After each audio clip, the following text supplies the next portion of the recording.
Well, hello everybody and welcome to this week's Middle Class Investor. This is Seth Martin, your host. It is about 9:30 on Sunday, October 8th. And of course, we are looking at the S&P 500. And let me put it on a weekly. I was looking at a daily there. Sorry about that. All right, now I got it on a weekly. And as you can see, we had an up week, pretty significant up week. Right here, this week right here. Gapped up, pulled back a little bit, and then ran up. Now what I've got on the chart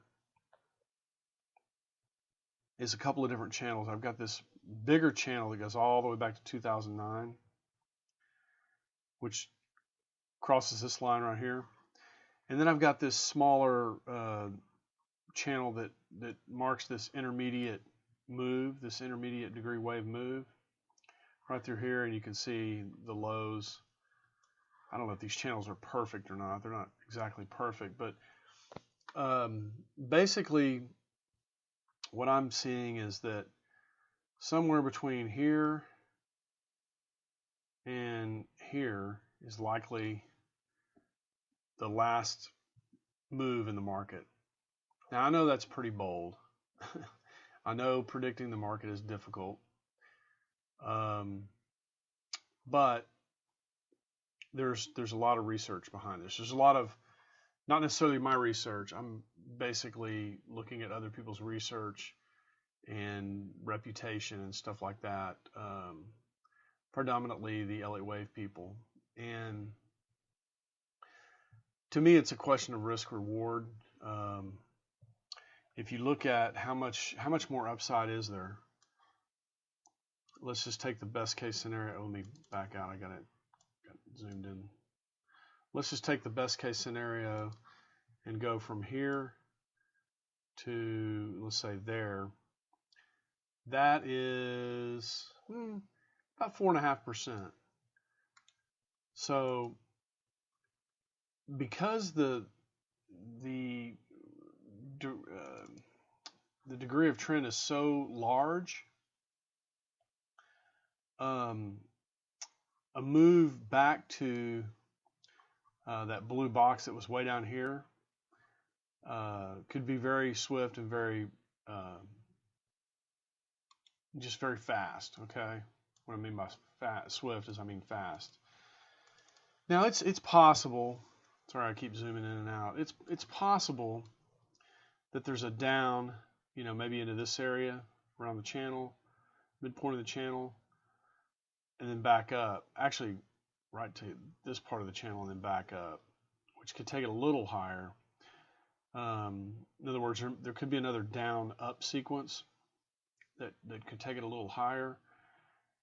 But I don't know. To me, for 4.5% net gain, the risk is really quickly it could move down to here. What is that? That's 9.5%. So to me, it's a question of reward to risk. The reward left in this particular trend is just, in my mind, it's just negligible compared to the potential risk, and that's kind of the way I look at it. That's why I want to talk about it here.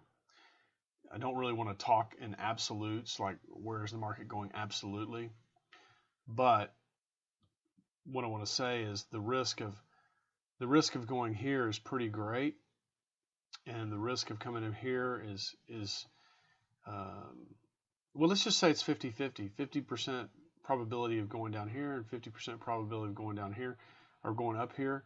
Well, this is only 4% and this is almost 10. Where's the reward to risk there? It's just not there. So that's kind of the way I'm looking at it. The other thing is, let me zoom back out. This little channel here, the bigger channel could end up proving to be resistance, and it could roll over from there. So we've got just a little bit of distance left to this little channel. Might get an intraday kind of tail and then roll over. And to me, that's even less reward to risk. So From a reward to risk standpoint, I just don't see staying with this market much longer. I would say sometime this week, middle of the week to the end of the week, probably ought to be working your way out of positions in this market. Now, again, that's bold, and at the end of the day, it's your money. You get to decide what you want to do.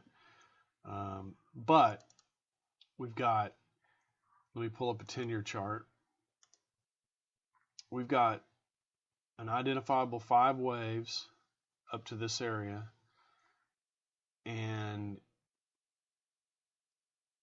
what tends to happen once you get 5 waves is you get at least a return to the 4th wave low, which is right here, this box right here. So again, reward to risk, it's just not there. You're talking about a 20, what is this? Let's just measure it. Let's say from right here where we're at down to here, that's a 30% loss. So there's just no way to square 30% potential loss for a potential 4% gain or 5% gain. It just doesn't make sense.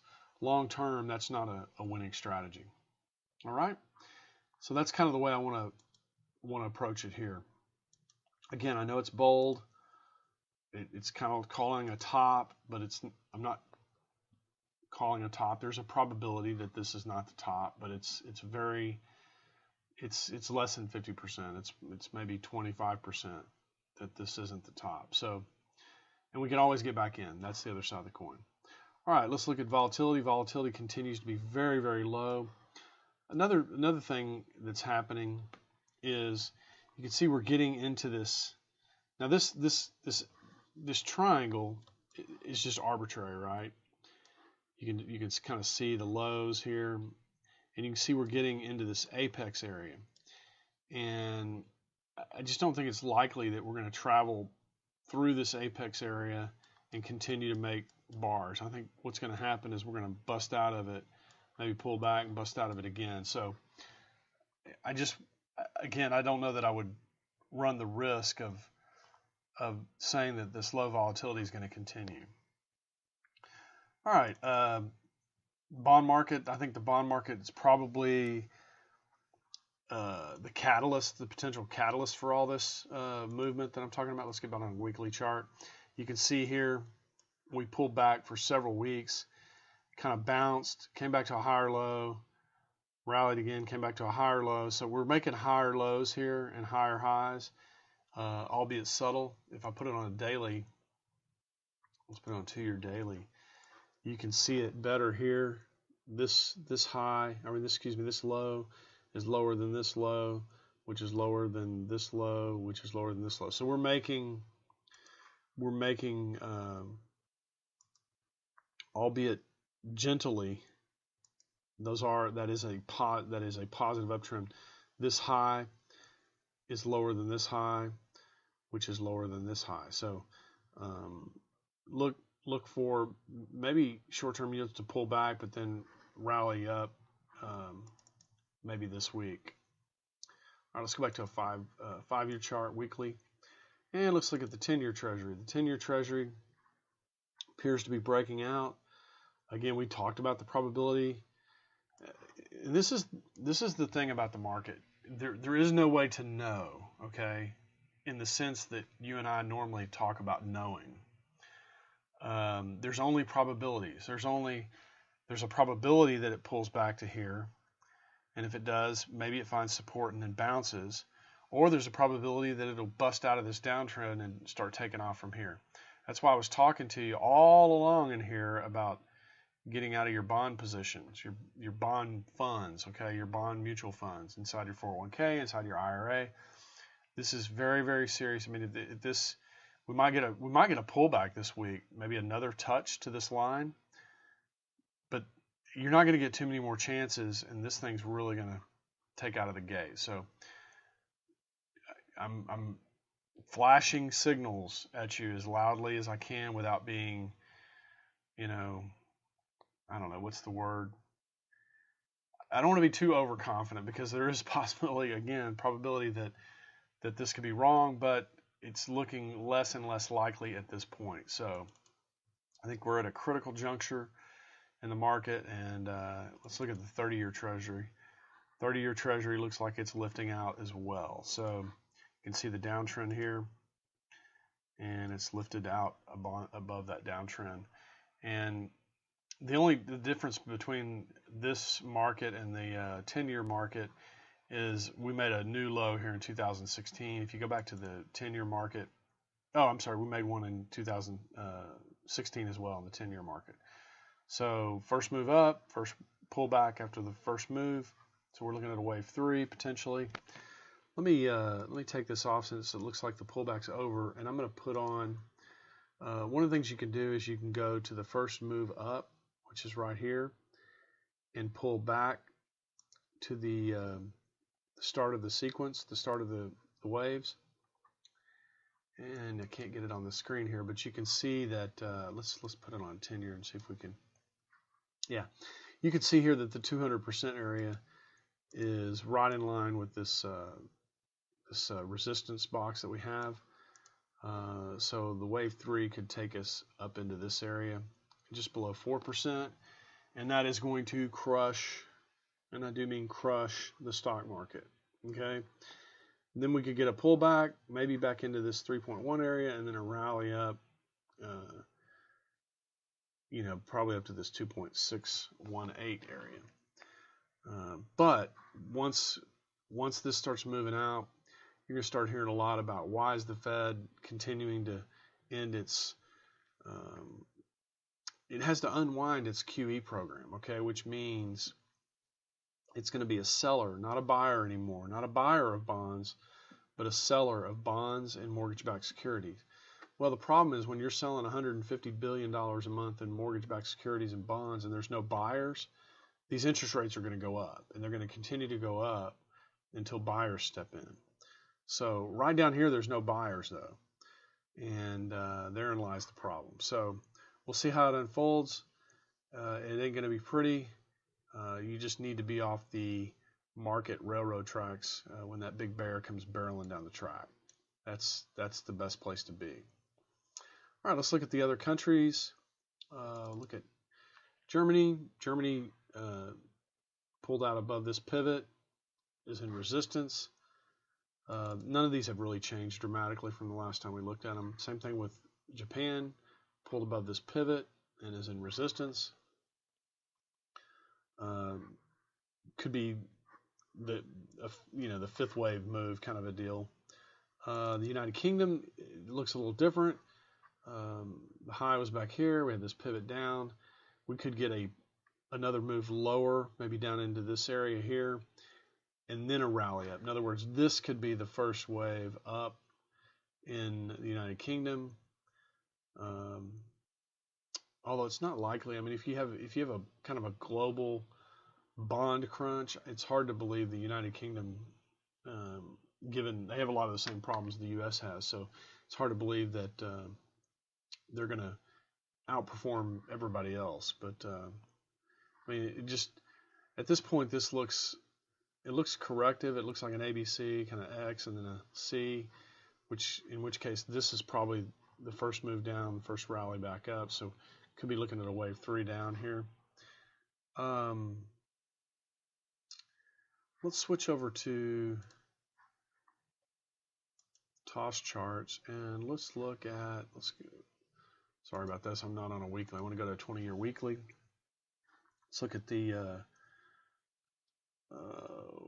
let's look at gold. Last week we talked about gold would have potentially have a rally here and a move up, potentially into this area. Make that a little bit bigger.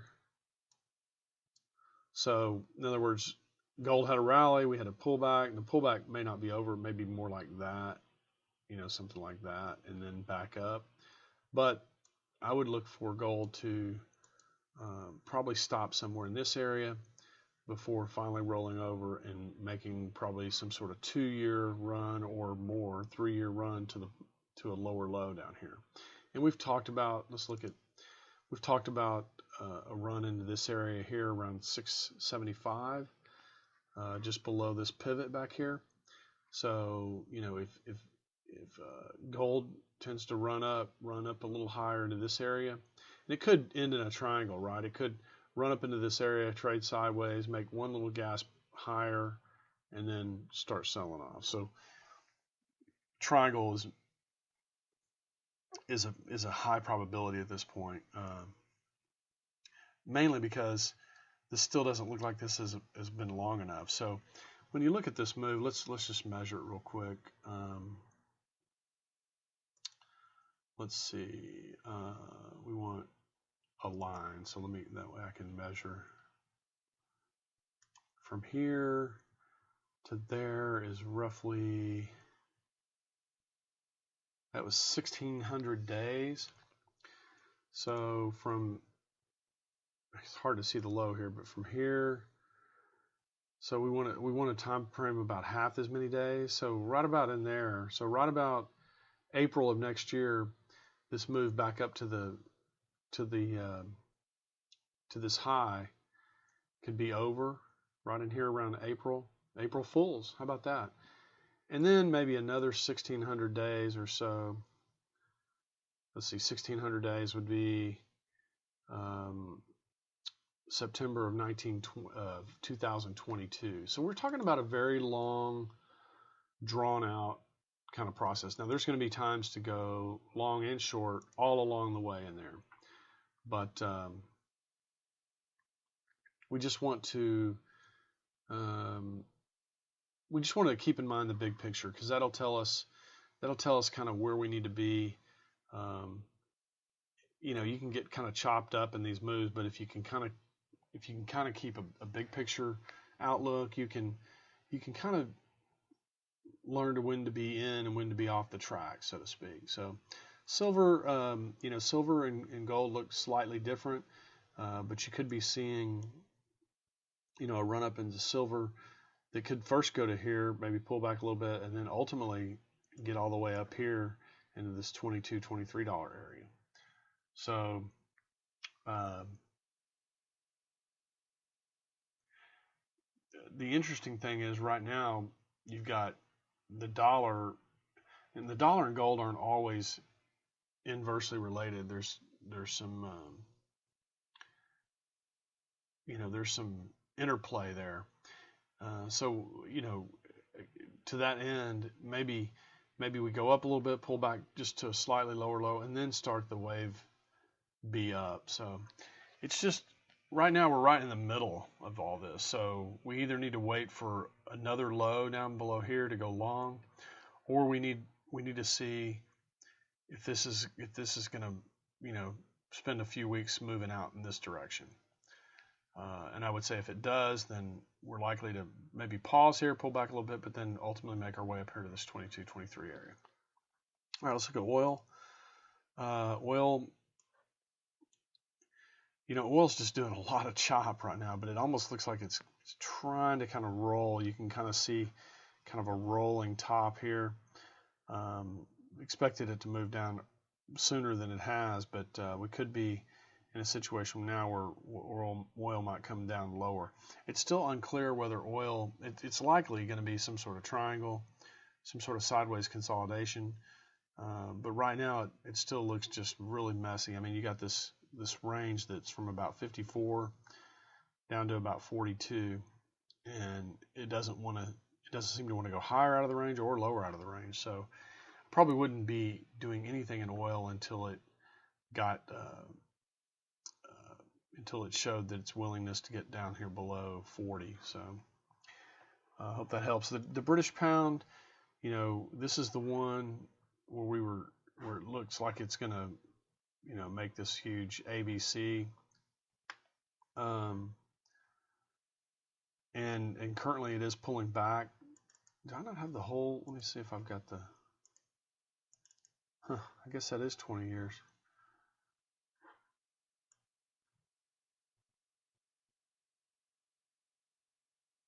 Yeah. You know, you had this huge, and you know, who knows? Maybe this is the ABC, right? And this is the first move up, and so we're looking for maybe a little bit more rally and then a little bit more sell-off to just below this low. I don't know. This looks impulsive to me. This pullback here. So British pound. Oh, that's the British pound JPY. No wonder I'm confused because I thought the U.S. dollar. There we go. The U.S. dollar. That's a more defined looking ABC. So if you recall, we were saying that it looks like that British pound's taken off, and we would wait for some sort of pullback, and it would be just dandy if we could get a pullback into this area, which would be a great buying opportunity for the British pound. All right, let's switch over to NinjaTrader and look at some Forex charts. Here's let me get on the weekly. Sorry about all the buy signals and sell signals, but you can kind of see, the euro and the dollar would be just the opposite. The euro kind of topped up in this area and sold off. This is likely the top. We just need to see what we want to look for. Is we want to look for like an ABC retrace, but to a lower high, and then just see if it rolls over. And if it does, probably coming all the way down here to the 105, 104.75 area on the euro, be a good trade for some good money. We've already looked at the British pound, US dollar. This is a slightly different. Well, you can barely see it here, A, B, C. So right now we've got, we're potentially, what we want to do is look for some support here with a trade setup going this way. I'm not going to look at all these. The U.S. CAD, I think, is potentially some decent opportunities there. You can kind of see that looks like an ABC. In fact, if I just do Elliott wave major and click right here, well, it's not picking up the major. Let's put up let's do a weekly. Yeah, so if I click right here, major,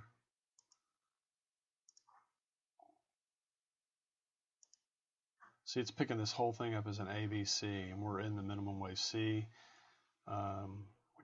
which is likely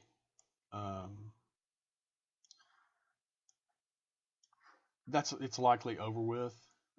This looks like the move out. So what you want to do is you want to look for pullbacks on a daily basis. So let's look at a daily. And we want to do is we want to look for a pullback to a higher high. So something in this range in here. So what we could do is we could put a wave 2 or B on here just to see kind of estimate if this is the high. So we look for a pullback here. Now, likely what's going to happen, let me just clear this. Likely what will happen first is we'll probably get some sort of move into this resistance area on the US dollar, Canadian dollar. So this probably is not through going up. Probably get some sort of move into this area, pull back, and then maybe some sort of retrace. So don't go long just yet on the US dollar, Canadian dollar, but soon. Is there any other currencies? I guess the US dollar, JPY. I'm not really seeing much here. It's been fairly choppy. We had to pull into this area, and we're right in the middle too. So that's kind of part of the problem too. So you've got this high, this run up into this high. So we can put a DP off of this low, this swing low right here. Can't see it because it's off the chart. There we go.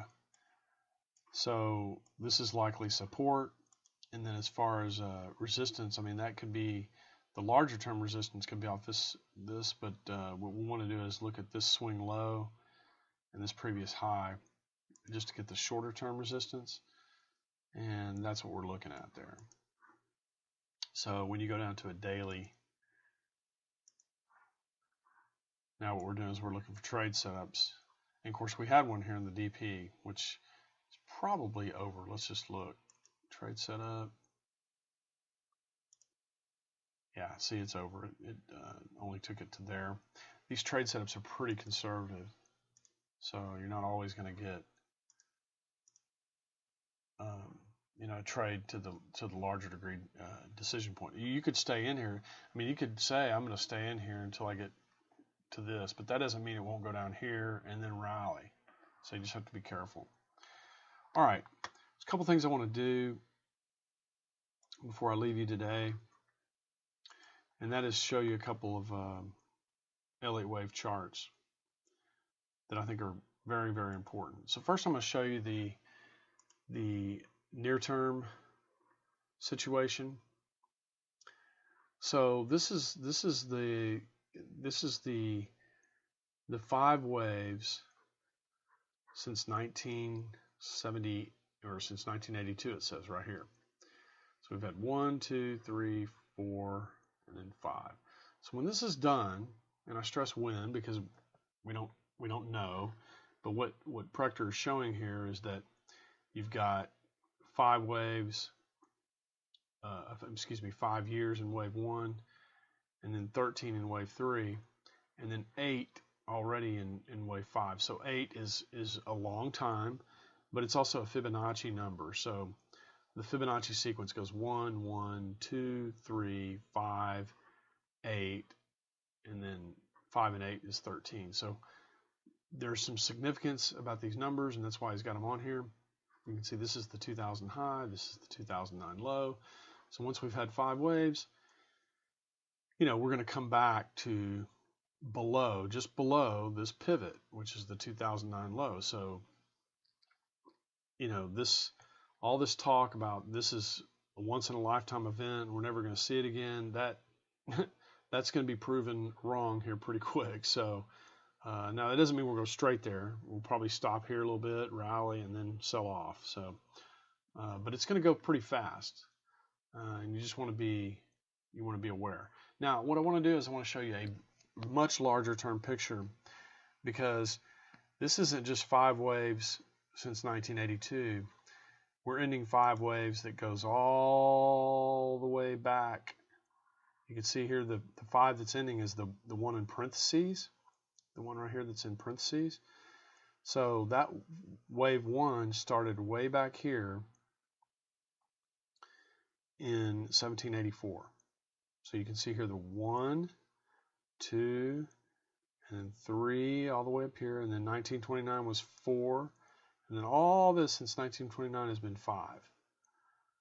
And you can see it broke down into 1, 2, 3, 4, and then 1, 2, 3, 4, 5, 5, 5, 3. Okay, so if you're looking at this and you want to know, okay, where's the wave 4 of the previous degree trend, or the next lesser degree trend? Well, it would be the Roman numerals without parentheses.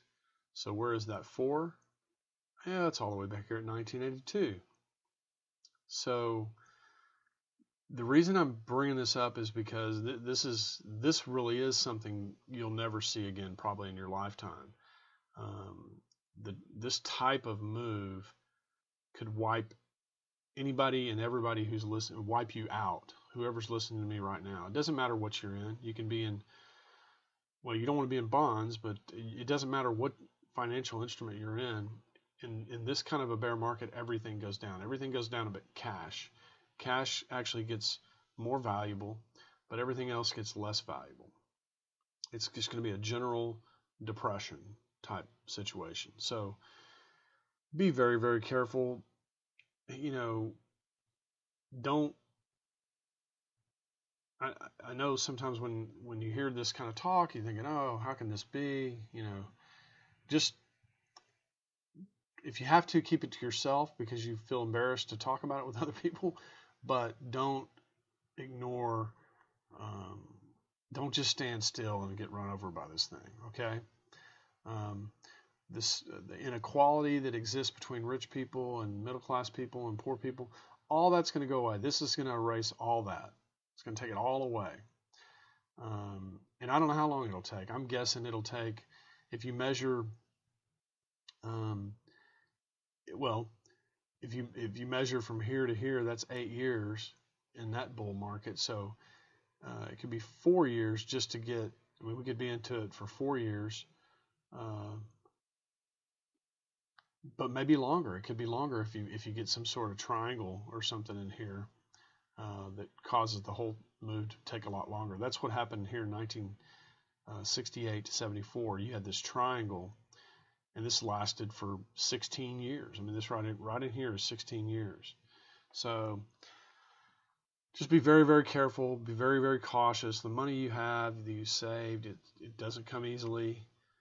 But man, it can just vaporize here really quick in a market that is very, very overvalued in real terms. That's probably what I'll show you next time. I'll show you a Dow PPI chart, which shows it's the Dow divided by the producer price index, and it'll show you that the actual top that we experienced was in 2000, which is right there where that 3 is. So the real top in terms of purchasing power that Americans have experienced happened in the year 1999, July 1999. That's why it feels, even though the market's up and everything, it feels like you're kind of like it's harder and harder to get ahead and all this kind of stuff. It's because your real purchasing power stopped going up in 1999. Okay? So if that's not depressing enough for you, I don't know what is, but just be very, very careful. I'm going to continue to come in here when this whole event starts happening. I'm going to be even more aggressive about these recordings so that you can pass them on to your friends and family. Please don't let them lose all their money again. It's way too hard to get. Okay, you can follow me at InvestorClass on Twitter. That's the @ InvestorClass on Twitter. Or you can come here and watch the Middle Class Investor YouTube videos and comment if you like. Comment in the comments section. And, I don't know if we get enough people in here. Right now we don't have hardly anybody in here. But if we get enough people in here, we might start a Facebook group or something like that. So we can just increase our engagement with one another so that, there's a continuous dialogue going. So with that, I will end tonight. Thank you for coming in. Thank you for listening. Please, again, if you have any comments or questions, please put those in the comments box and let's talk about it. All right? All right, everybody, have a great week. Take care. Bye-bye.